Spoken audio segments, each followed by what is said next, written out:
Figarelli, presidente del Partido Justicialista de nuestra ciudad, a quien le vamos a dar las buenas tardes.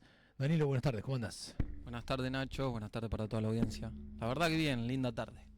Bueno, sí, la verdad que sí, hermosa tarde. Un poco de viento, molesta un poco la cantidad de Sí. espículas de los plátanos que hay, pero bueno, linda tarde igual para disfrutar. Sí. Bueno, ¿usted cómo anda? Bien, recién anduve caminando un rato con Pedrito en la plaza, así que andábamos disfrutando de la tarde linda, así que bien, tranquilo, relajado. ¿Cómo te lleva la paternidad? Bien, la verdad que bien. Cuando salgo de trabajar intento pasar un rato con Pedro, me voy al parque o me voy a la plaza a tratar de hacer algo porque es bueno jugar con él, porque a veces cuando nos quedamos encerrados en casa la tecnología termina ganando, así que trato de escapar a eso e irme a la plaza o al parque. Está bien, es bueno porque sí, la tecnología puede Los puede. mucho. Danilo, ¿cuántos años tenés vos? 38, cumplí en mayo del año 1987. 38. ¿Sos contador? Contador. ¿Por qué elegiste la carrera de contador?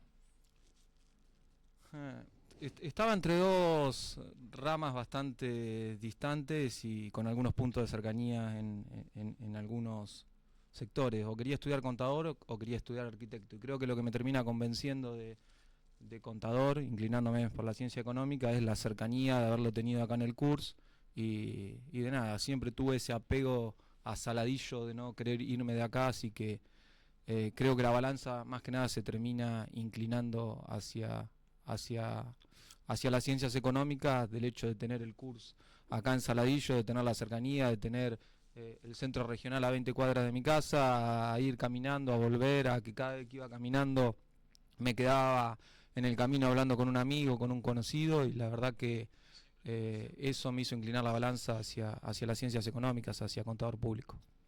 ¿Hiciste toda la carrera en el curso? Toda la carrera en el curso. He ido a rendir algunos finales a la Universidad Nacional de La Plata, a la sede de La Plata, pero sí, el 100% de la cursada la hice en Saladillo, en el curso.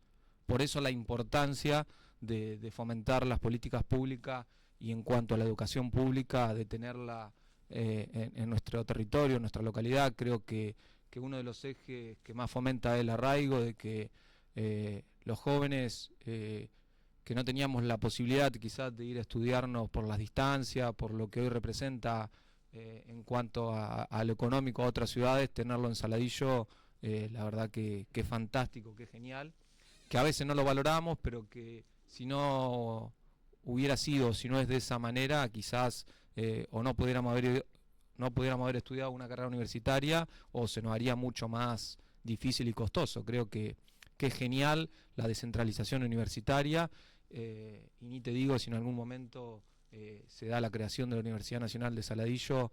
Creo que va a fomentar un arraigo terrible y vamos a tener un crecimiento exponencial en Saladillo. ¿A qué escuela fuiste? Fui a la escuela, primero fui al Jardín 901, escuela 18, y después a la Escuela de Educación Técnica. Ajá, bien. Recibido técnico electromecánico. Así es. ¿De qué promoción? 2004. 2004. Viste que tengo conocimientos en electromecánica. Es raro a veces que los técnicos electromecánicos elijan contador. Bueno, yo soy técnico electromecánico, terminé eligiendo la licenciatura en Relaciones Públicas, nada que ver. Mis compañeros me preguntaban, me decían ¿qué hace acá? Pero bueno, la verdad que yo volvería a elegir, aún sabiendo que voy a hacer esa carrera, volvería a elegir la escuela técnica. De ese arraigo que vos decís, creo que es una de las cosas que genera también sin desmerecer a nadie y sin seguramente menospreciar el sentimiento de nadie, que capaz que otros sienten lo mismo. Yo siento que la escuela técnica te daba ese arraigo, ese apego, Sí. esas ganas de defenderla a la escuela que por ahí no todos tenían, ¿no? Yo creo que lo recuerdo en esa época, y cada vez que paso por la escuela me genera esa nostalgia de querer volver. Creo que yo lo defino con un sentido de pertenencia terrible, de que los que íbamos ahí teníamos ese sentido de pertenencia a esa escuela y ese querer tanto a la escuela. Lo que pasa es que pasábamos muchas horas también ahí. Los que teníamos electromecánica, a la mañana cursábamos las materias y a la tarde teníamos la mayoría de los días taller, y eso hace que pasaba 7, 8 horas diarias en la escuela y te generaba ese amor por nuestra escuela, que la cuidábamos como si fuera nuestra casa. Y yo creo que muchos de los alumnos que hemos ido a la escuela industrial tenemos ese sentimiento. ¿Cómo te iniciaste en la política? Allá por el año, fue cuando inicié el primer año en la universidad, en el curso acá en Saladillo. Nos encontrábamos siempre a charlar y a discutir política con Walter Abarca y Gustavo Di Battista en la grieta.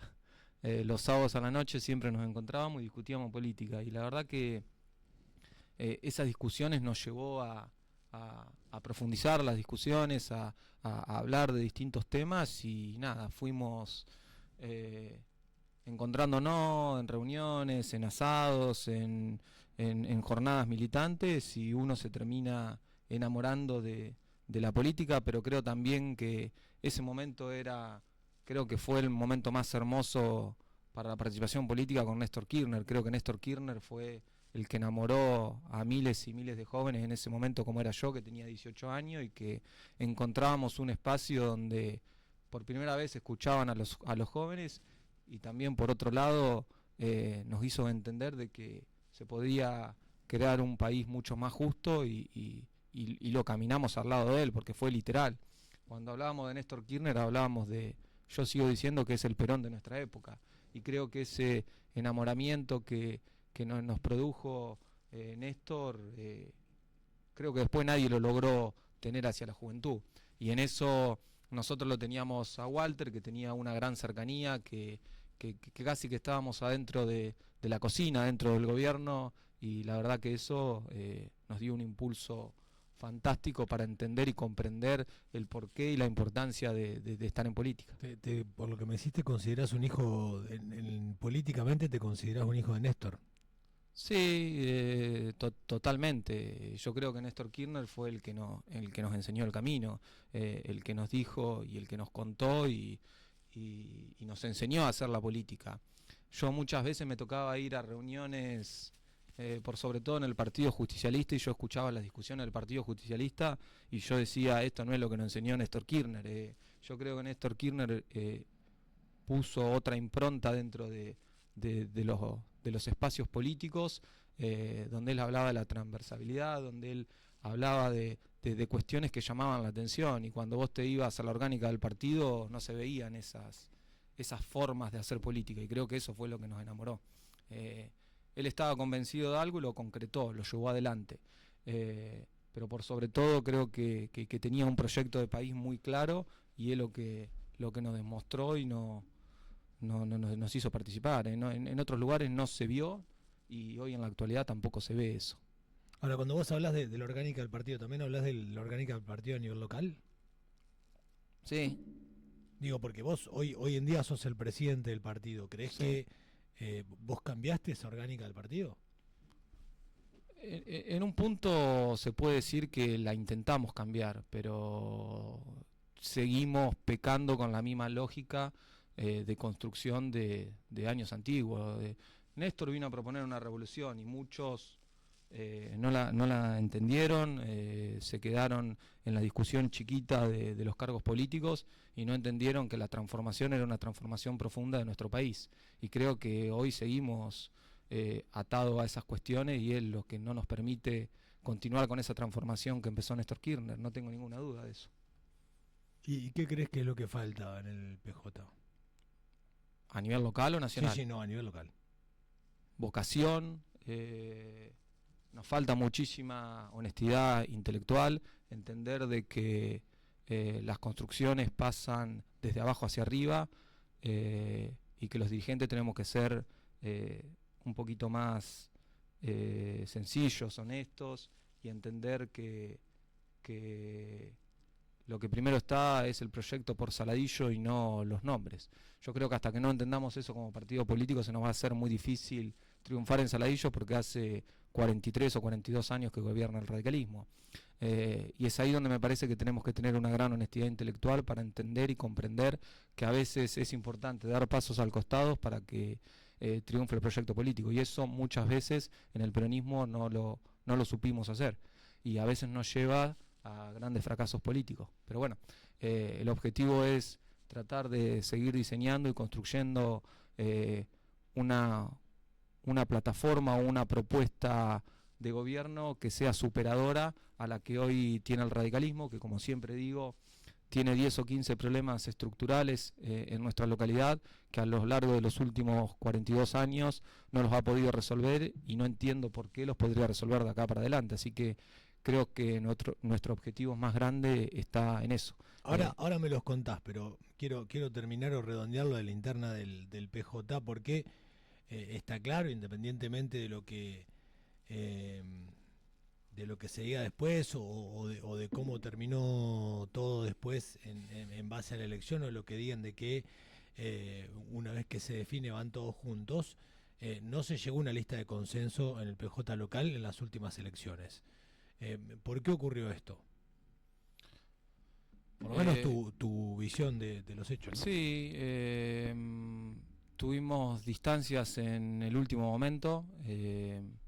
Los acuerdos no fueron los que se habían acordado, digamos, y a veces el amontonamiento implica una mentira hacia afuera de que yo la verdad que no estaba de acuerdo en llevarla adelante. Yo había acordado otras cuestiones y no se cumplieron y preferí no integrar una lista de la cual no compartía cuestiones fundamentales, más que nada en cuanto a la organización y en la forma de llevar adelante una estrategia electoral. Después creo que en las cuestiones de fondo no tenemos grandes diferencias, o en las cuestiones políticas no tenemos diferencia, pero sí tenemos diferencia en cuanto a la organización y en la forma de llevar adelante la diagramación de una estrategia política, de una estrategia electoral, y es ahí donde tenemos grandes diferencias, pero cuestiones de fondo creo que compartimos, ahí no tenemos problemas. Cuando hablas o decías recién que hay 15 cosas estructurales, son un montón, que no ha resuelto el radicalismo o Juntos por el Cambio, Cambiemos. ¿A cuáles te referís? Yo siempre la que pongo eje, y es la que más me gusta porque entiendo que el desarrollo de lo más profundo de nuestra provincia, en el interior de nuestra provincia donde estamos nosotros, Saladillo, es la producción.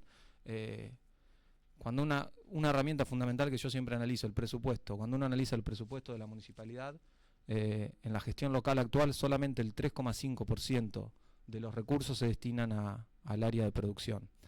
Lo que yo digo que es imposible que una localidad como Saladillo se desarrolle si no tiene inversión del sector estatal hacia la producción. Imagínate que del 3,5% que se destina a producción, cerca del 57% de ese 3,5% va a gasto de personal.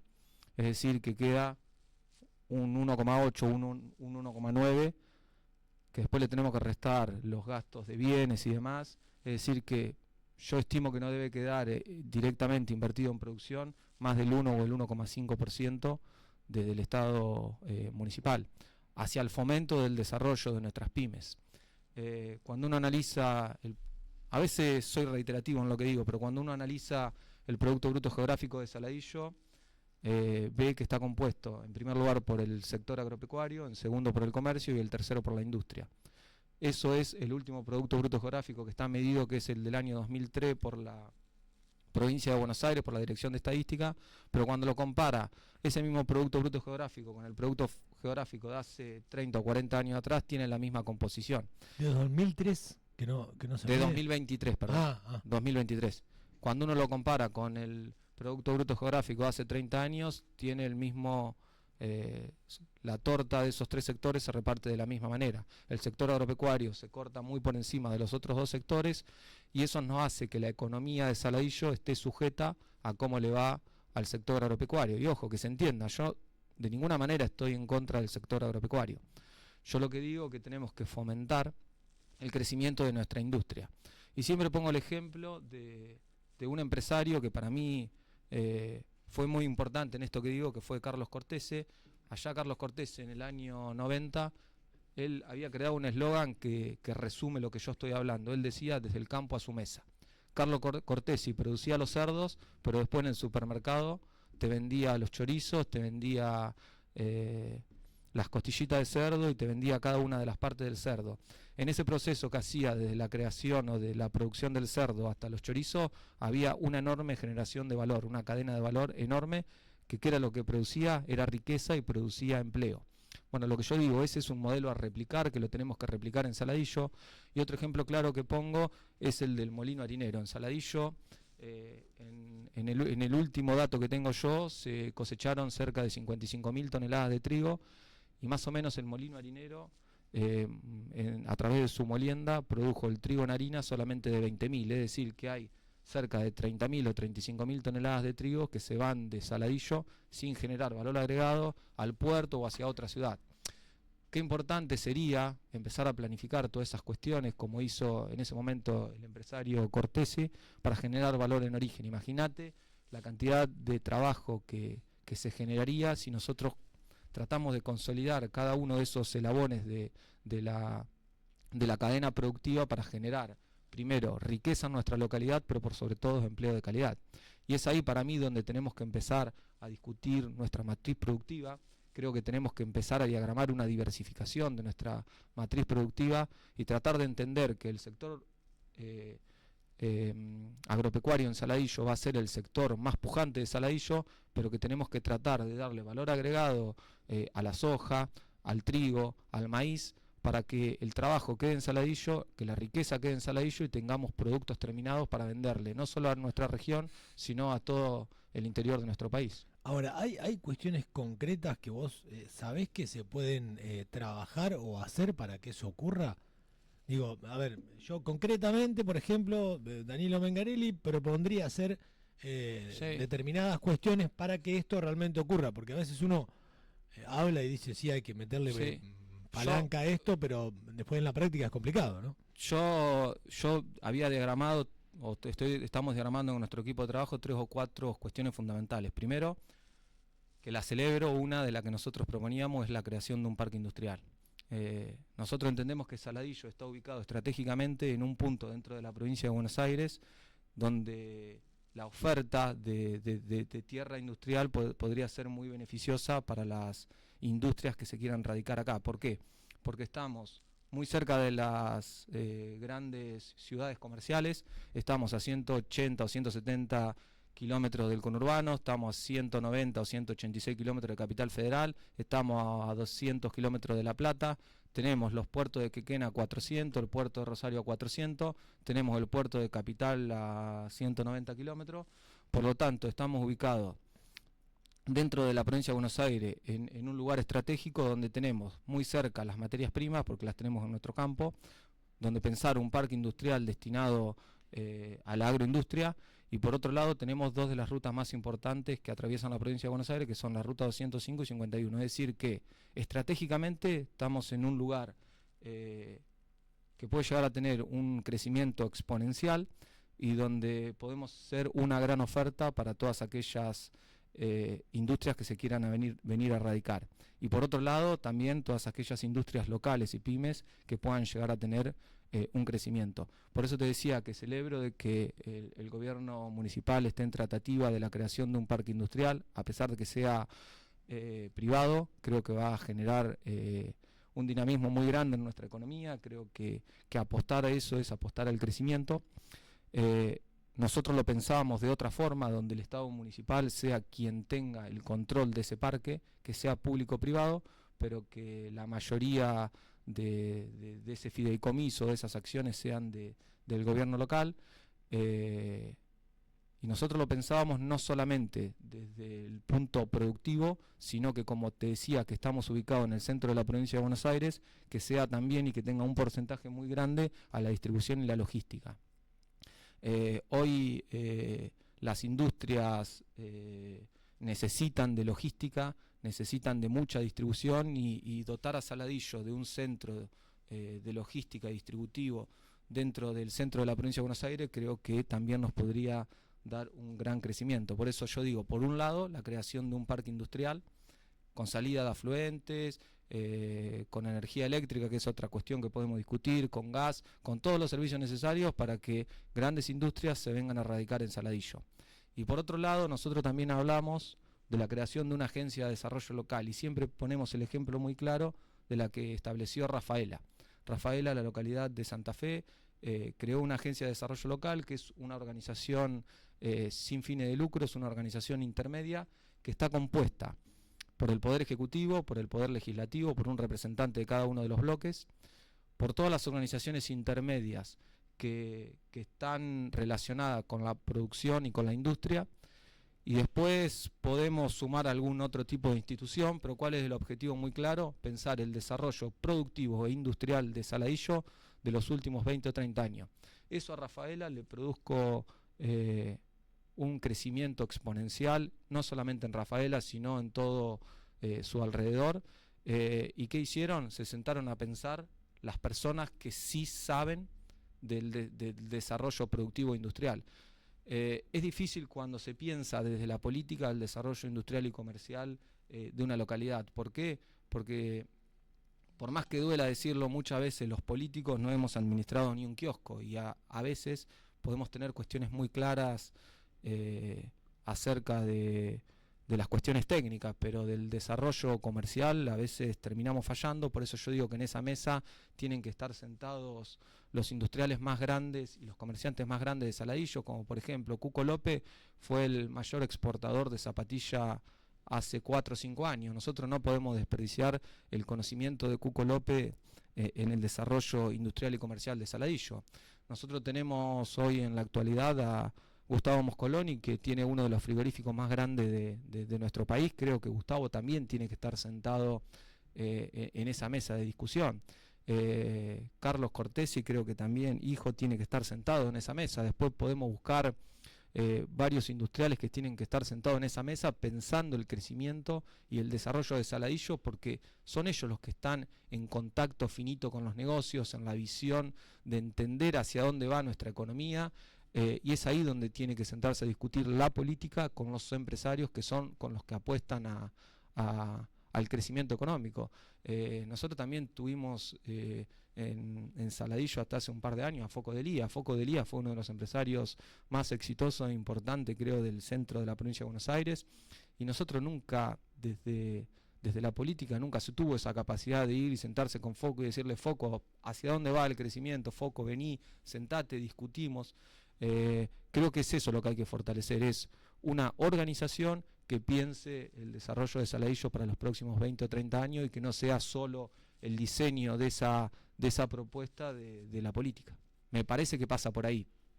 Después otro eje fundamental que vemos es el de la diversificación de la matriz productiva. Como yo te decía, Saladillo en los últimos 7 años solamente creció 1 en el año 2021.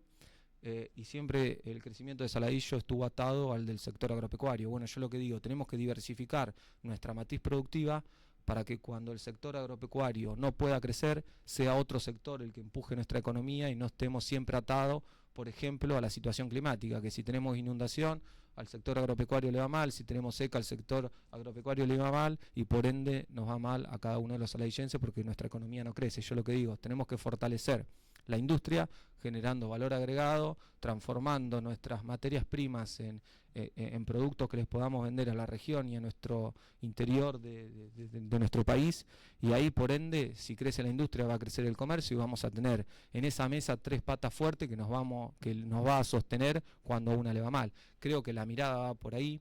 También nosotros decimos que hay que fortalecer la economía del conocimiento. Es una rama que viene con un crecimiento enorme en Argentina. Ya creó cerca de 500.000 puestos de trabajo y creo que Saladillo puede ser atado, así llega a venir la universidad y fortaleciéndolo con el curso, a tener un sector que puede ser muy importante en Saladillo. Ya ahí te tiré 3 o 4 cuestiones que para nosotros son las que hay que fortalecer para trabajar y fortalecer el sector productivo. Sí, si algo en lo cual coincido mucho con el tema del valor agregado. Esto ocurre lo mismo a nivel país, ¿no? O sea, en el territorio de uno ocurre lo mismo que en el país. Cuando uno vende la materia prima, no son los mismos recursos que se van a generar para la propia ciudad, para la propia provincia, para el propio país, que cuando uno en lugar de vender la soja, vende el aceite de soja, o en lugar de vender no sé, el trigo, vende la harina, como ocurre con el molino, ¿no? Digo, esto es así, al agregar valor y en general, cada vez que se le agrega valor, el, el- los recursos que se obtienen son mayores, ¿no?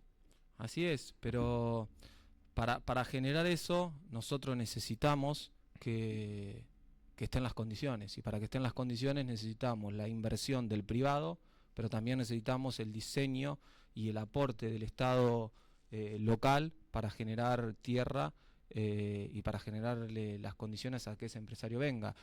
Hoy tenemos un sector industrial planificado que con el segundo, con la segunda ampliación va a llegar a 5 hectáreas, pero es un sector que, por ejemplo, no tiene salida afluente. Es un sector que está totalmente obsoleto para el crecimiento y el desarrollo de nuestras industrias. Lo que sí podemos hacerlo es dotarlo de toda la tecnología posible para que sea un mini parque industrial seco, pero que la visión y el desarrollo de Saladillo, estoy convencido, pasa por otro lado, en pensar un Saladillo totalmente industrial y más que nada agroindustrial. Vuelvo a repetir, no estoy en contra del sector agropecuario, lo que digo que tenemos que complementar de que todos los commodities salgan de Saladillo con valor agregado.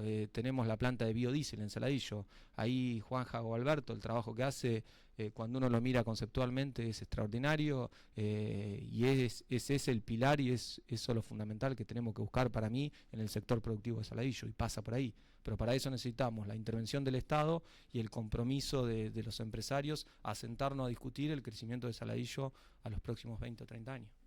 Hablando de sentarse a discutir, ¿se están sentando a discutir, por ejemplo, con Papo Coronel?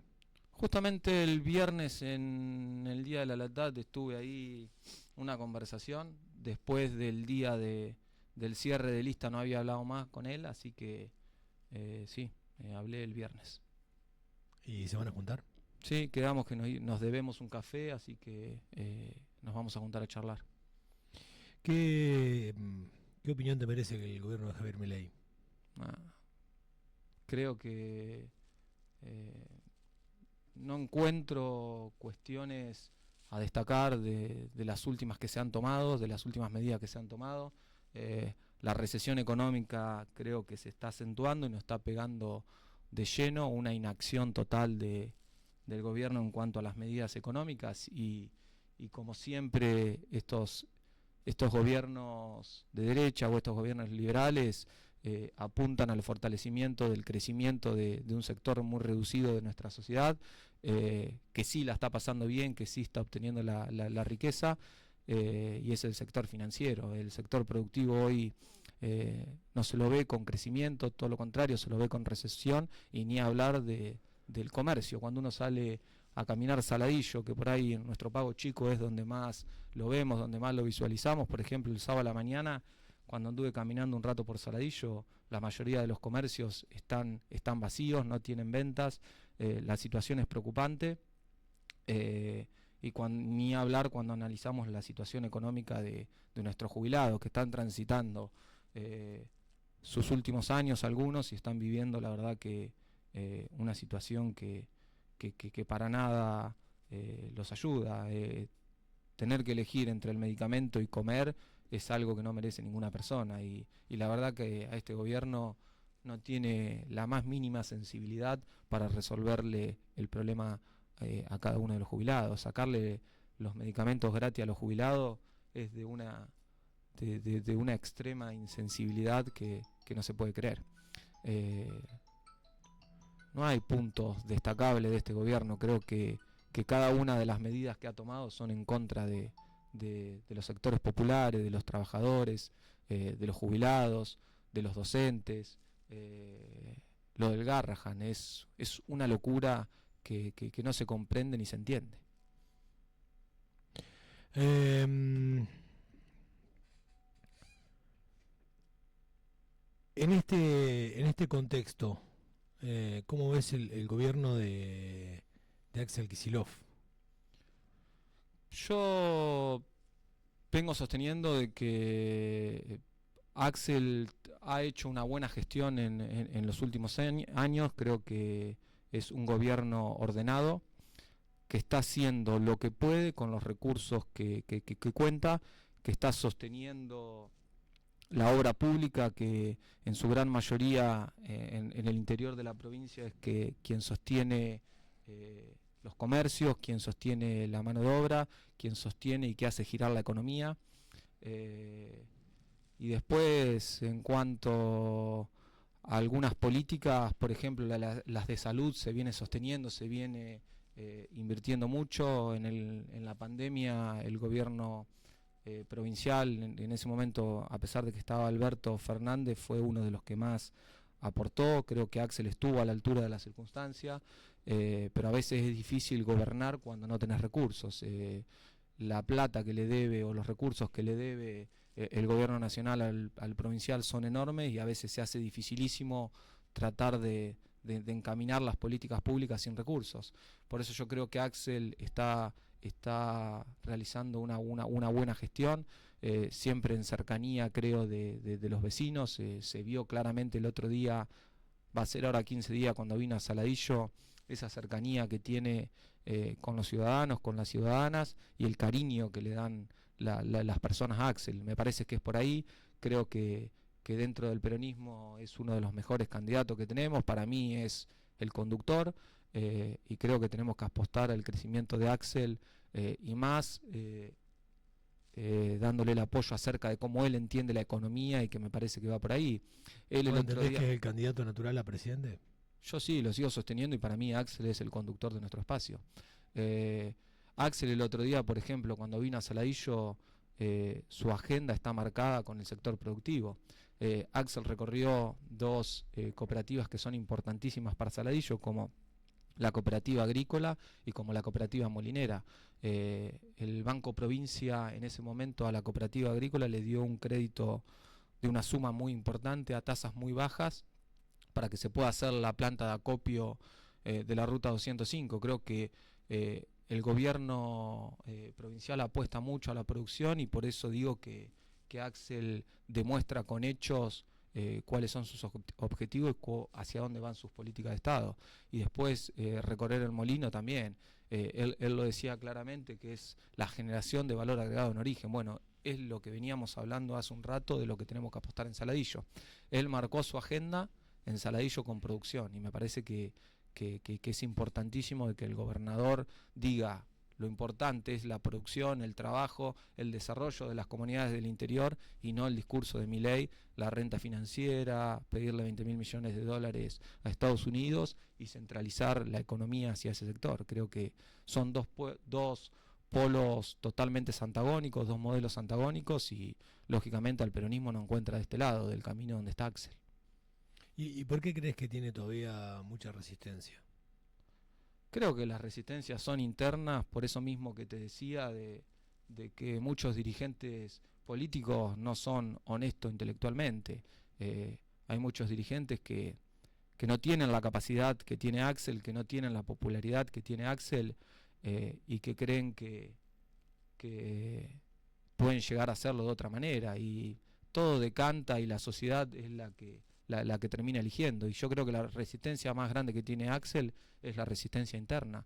Hay un sector que lo resiste a Axel, que lo lucha a Axel, y que lo termina dañando de cara hacia afuera.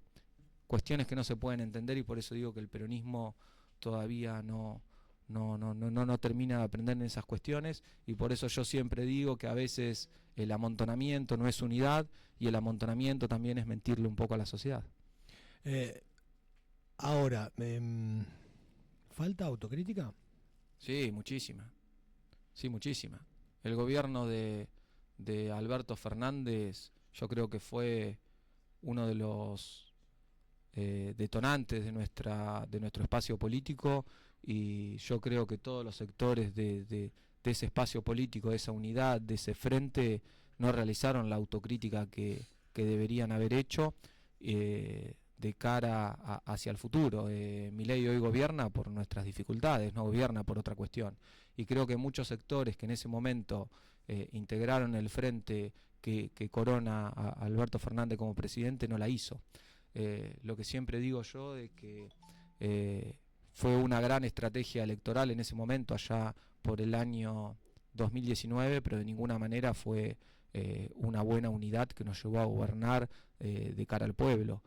A pesar de que tocaron cuestiones que fueron muy graves, como la pandemia, la sequía y demás, de ninguna manera fue un buen gobierno y de ninguna manera nos hizo crecer como fuerza política, todo lo contrario, lo termina llevando a Milei a ser presidente. Y hay muchos compañeros que no entendieron el mensaje de la sociedad y que no hicieron una autocrítica central para poder construir la alternativa del futuro. Y yo creo que Axel la entendió, creo que Axel dio un paso adelante en este último tiempo, creo que Axel consolidó una buena estrategia electoral en la pasada, donde muchos le tiraron piedras internamente y le decían que íbamos a fracasar, y la verdad que, como decía Milei que iba a pintar la provincia de violeta, Axel la pintó de azul, ganó en 100 de los 135 distritos de la provincia de Buenos Aires.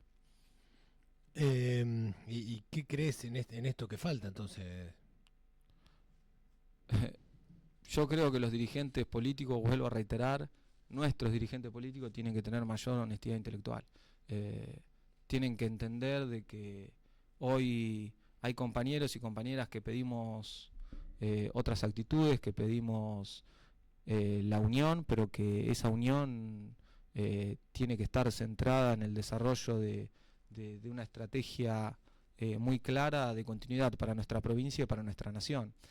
Y en eso hay muchos dirigentes que tienen que entender que no están a la altura de la circunstancia, de que no son lo que la sociedad demanda y que deberán dar un paso al costado. Nosotros entendemos y creemos de que Cristina es la líder del movimiento, pero creo que hoy Axel es quien representa a la mayoría, y me parece que el camino es con Axel y que muchos compañeros tendrán que entender de que ya la lapicera no la tienen, de que fue la sociedad quien se la sacó, y deberán comprender de que Axel es el conductor del espacio. ¿Tenés ganas de ser intendente vos? Sí, yo siempre digo que me preparé, no sé si me da, pero que tengo ganas, obviamente que sí, tengo ganas. Sí, no sabés si te da el qué. Si me da la capacidad o si la que termina eligiendo es la sociedad. Después vos podés estar muy capacitado, podés tener un montón de cuestiones que te lleven a ser intendente o a ser candidato a intendente, pero la que termina eligiendo es la sociedad. Yo me vengo formando, vengo estudiando, estoy consolidando mi equipo de trabajo y sé que en algún momento quiero tener esa oportunidad de ser candidato a intendente. Ahora, si me va a dar o no para ser, eso no te lo puedo responder, pero sin dudas que me gustaría y mucho. Si alguien te tomara examen de tu paso por el Consejo Deliberante, ¿vos crees que lo aprobarías? Un 6, un 7. Yo creo que sí. No fui el mejor concejal, pero creo que sí me formé y creo que estudié mucho.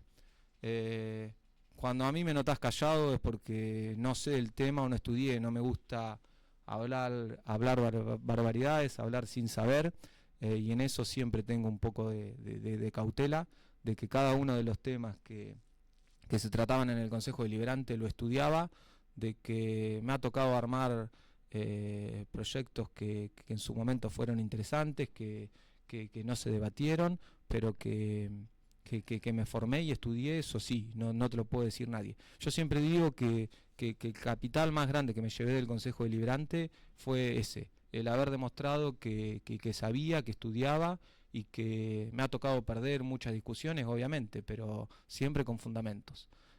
Vas a encontrar a pocas personas que te van a decir que yo me senté ahí y que no sabía. No, eso no. Cada una de las discusiones, de los debates que fui a dar o de los proyectos que llevé, fueron con fundamentos y estudiados. ¿En qué te frustraste en el Consejo? ¿Te frustraste en algo? Digo, ¿hubo algo que dijiste, pucha, esto no... la verdad que hubiese querido que salga de otra forma? Sí, obviamente, uno cuando entra al Consejo Deliberante cree que se va a llevar por delante, en el buen sentido de la palabra, muchas cuestiones y que va a poder modificar un montón de cuestiones, y cuando estás ahí adentro y sos minoría es dificilísimo.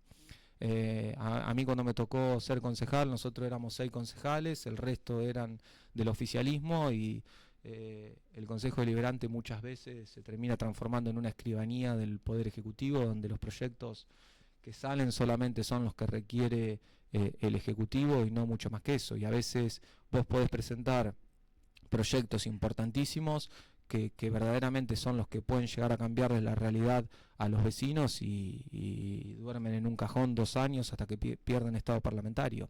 Y a veces eso te termina frustrando porque vos decís, lo trabajé, lo estudié, lo que me pidió un vecino y te terminás frustrando porque eso no sale. Es el juego de la democracia sin dudas y hay que continuar, pero muchas veces termina pasando eso. Yo, si no recuerdo mal, en uno de los años donde yo fui concejal, nosotros presentamos creo que cerca de 90 y pico proyectos en el año y solamente se trataron algo de 20, 30. Los otros proyectos durmieron en una caja en las comisiones y eso la verdad que te termina frustrando. Yo creo que al Consejo Deliberante le falta muchísima discusión, muchísimo debate, porque podemos coincidir o no coincidir en un proyecto, pero discutámoslo dentro del recinto. Que no lo aprueben, o sea, si hay una mayoría que no lo pueda aprobar, que no lo apruebe, pero que se debata en el recinto, que no se debata en una comisión, que a veces ni siquiera se debate en la comisión, se cajonea y el presidente de la comisión ni siquiera lo trata. Yo creo que tenemos que tener, para mí, un Consejo Deliberante mucho más abierto, donde la exposición de la discusión sea mucho más fuerte.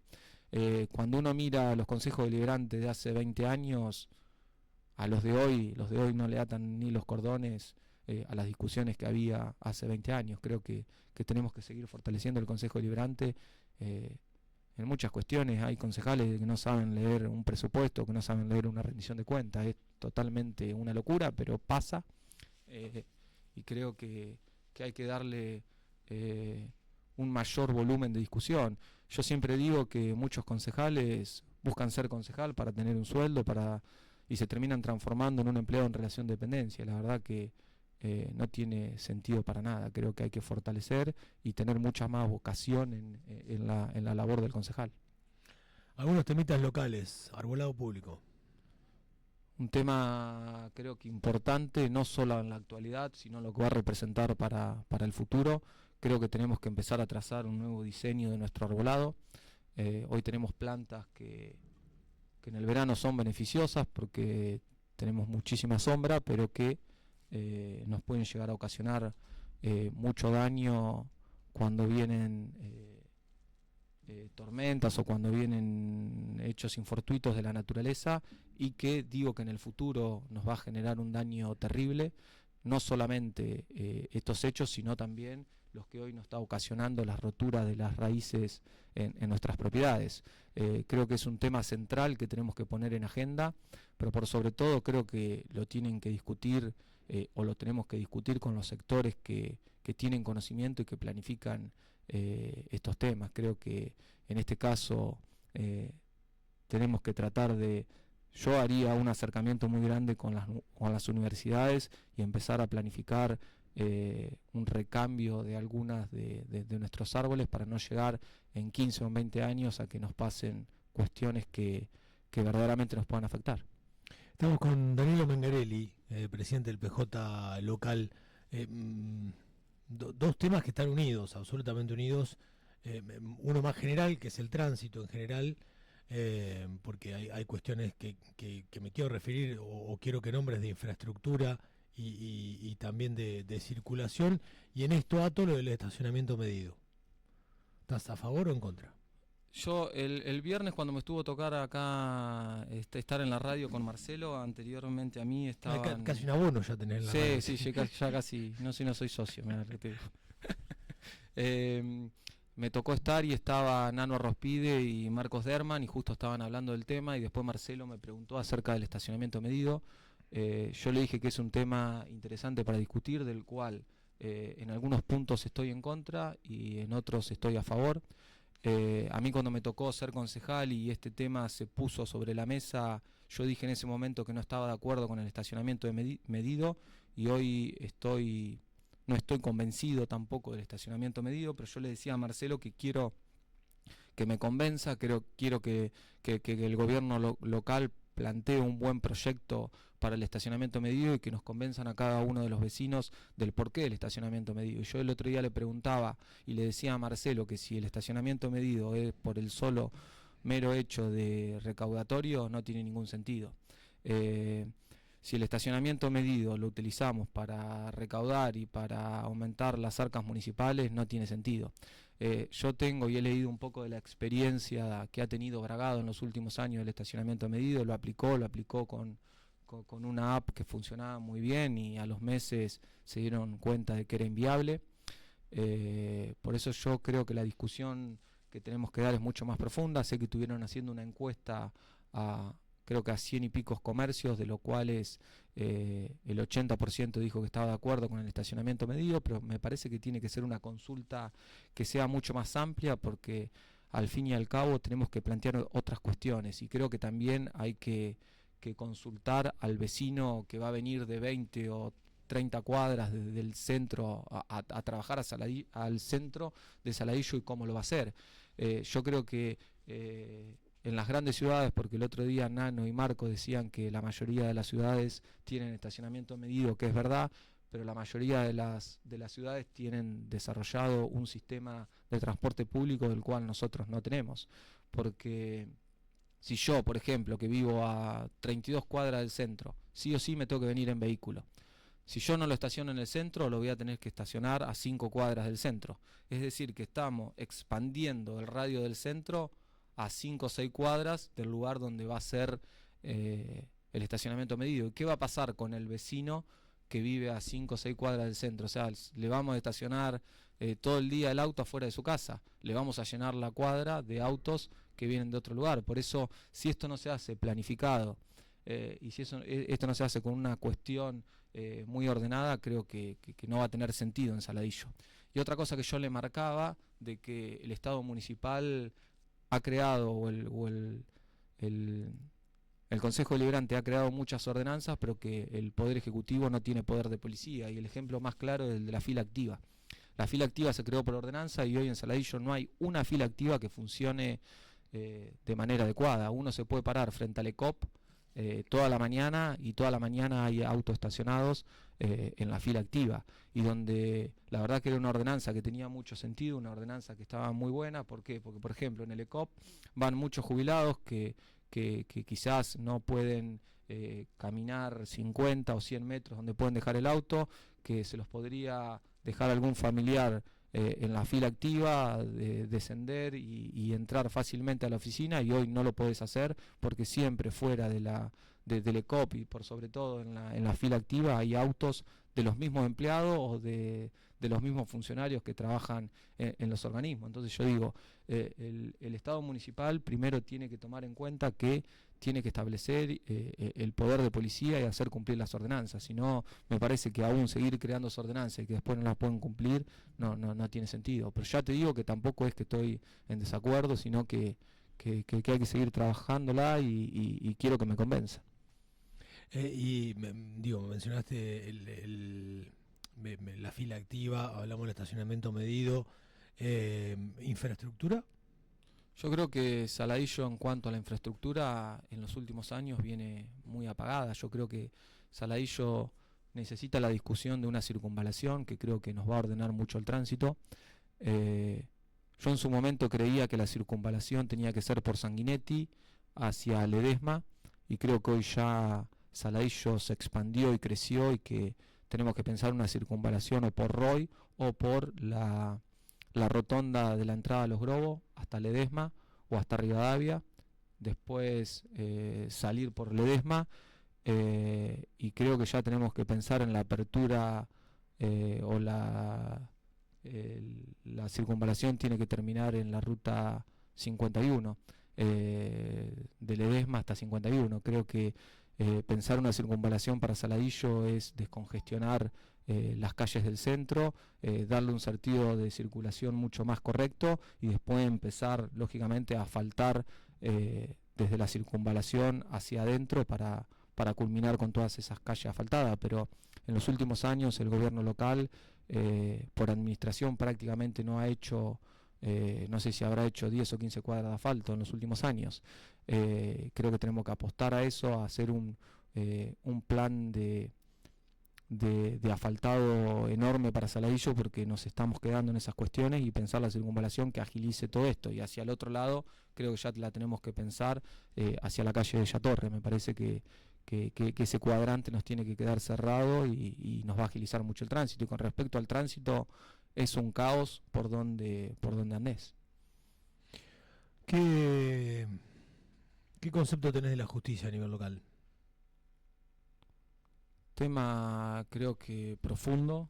En los últimos años creo que ha habido varios casos que no se han resuelto y que tampoco hemos tenido las explicaciones correspondientes. Creo que sin entender mucho del tema, las fiscalías han fallado y mucho,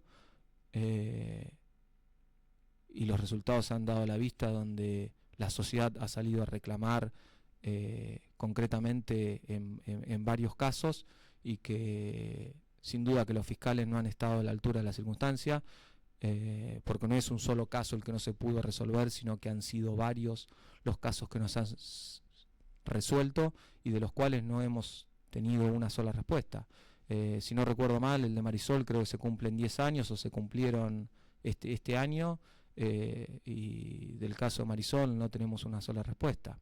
Yo creo que necesitamos una justicia mucho más ágil, que investigue, que dé respuesta de cara a la sociedad, y que tenemos que democratizar la justicia, y no solamente a nivel local, porque no se podría democratizar solamente a nivel local, sino que en los 3 niveles de gobierno, porque a veces la justicia se hace lenta por esas cuestiones. Creo que necesitamos un cambio en la forma de la justicia, en la forma que se eligen los jueces, los fiscales, y que la democratización de la justicia me parece que es un objetivo y el camino que tiene que tener nuestro país y nuestra provincia en los próximos años.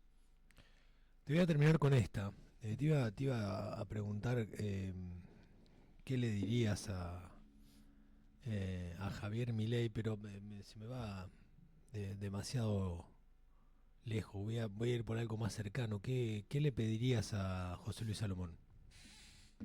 Yo le pediría a José Luis Salomón, la verdad que a veces pedir es fácil. Le marcaría algunas cuestiones fundamentales que tiene, que para mí son buenas, que él la verdad que tiene una apertura absoluta hacia la oposición, como en muchos casos la oposición, que somos nosotros, que la representamos también a nivel provincial. Cuando viene, por ejemplo, el gobernador, tenemos una apertura total con él, pero que tiene que dar un paso más, me parece, y tiene que crear una mesa de diálogo donde discutamos lo que hoy te decía, el desarrollo de nuestro Saladillo a 15 o 20 años. Creo que él tiene que tomar esa iniciativa y empezar a discutir temas que son profundos para el desarrollo de nuestro Saladillo, por ejemplo el de la producción, y que no tiene que quedar solamente en esa apertura que él hace, sino que convocar a la oposición a hacer un lineamiento general y a ponernos de acuerdo en 4 o 5 ejes, y de los cuales tenemos que fortalecer para el crecimiento de nuestra localidad.